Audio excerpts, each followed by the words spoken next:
Chapter 20. The Underworld. The stairs descended forever.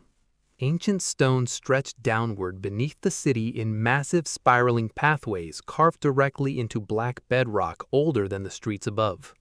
Glowing runes pulsed faintly along the walls, casting sickly gold light across the abyss below. Marcus dragged himself downward one painful step at a time. His legs still healed badly. Every movement sent sharp cracks through partially restored bones.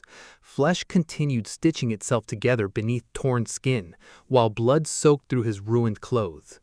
But he kept moving, because somewhere below, Lily was alive. The deeper he descended, the colder the air became. Not temperature, something worse. Pressure.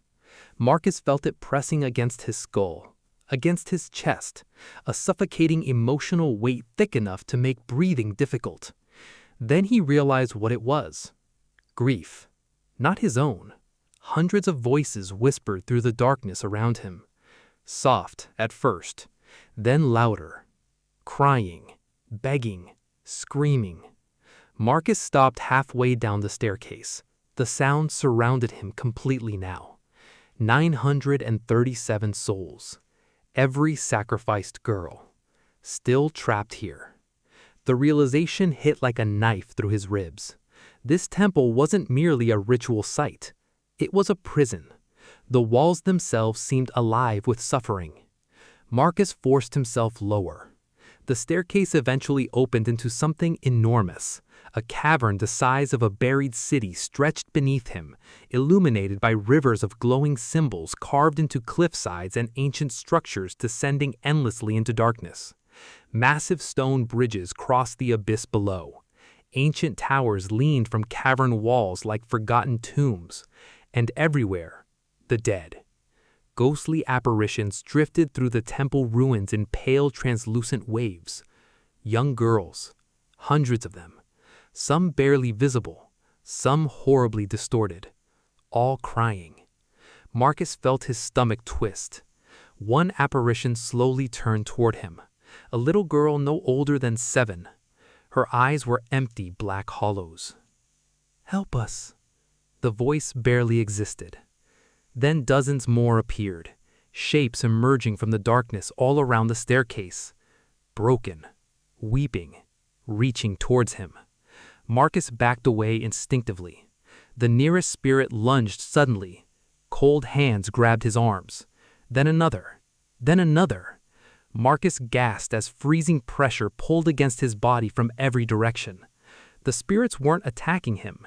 They were desperate, terrified, trying to escape from going deeper, or trying to escape through him. Marcus staggered beneath the weight of grasping hands and endless crying voices. Then, the heavenly sight flickered, without permission.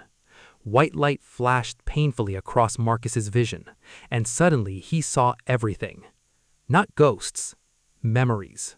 A flood of unbearable suffering detonated through his mind. Girls chained to altars screaming for parents who never came. Blood rituals beneath eclipsed skies.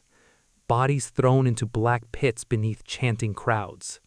Centuries of sacrifice layered endlessly atop one another. Marcus dropped hard onto one knee, clutching his head. The visions kept coming. A child begging for mercy.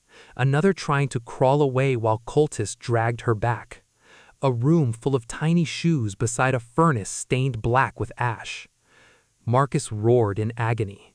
The heavenly sight burned through him involuntarily now, forcing him to witness every stolen life trapped inside the temple walls. The dead girl surrounded him silently. Not angry, not hateful, broken. Marcus forced himself upright through the psychic weight crushing his mind. "I'm here," he whispered hoarsely. The spirits stared at him, hundreds of hollow faces illuminated by glowing runes in the abyss below. Marcus swallowed hard. "I'm ending this." The cavern trembled faintly.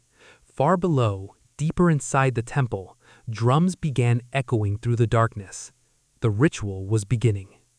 Marcus pushed forward across the massive staircase despite the spirits clawing weakly at his clothes. The deeper he descended, the louder the chanting became. Ancient, rhythmic, powerful enough to vibrate through the stone beneath his feet. Then, a scream echoed upward from the abyss. Sharp, terrified, human. Marcus froze instantly. Lily. There was no mistaking it. Her voice tore through the cavern again somewhere far below, crying for him. Marcus's eyes widened. Every ounce of exhaustion vanished instantly, and then he ran towards the darkness beneath the temple.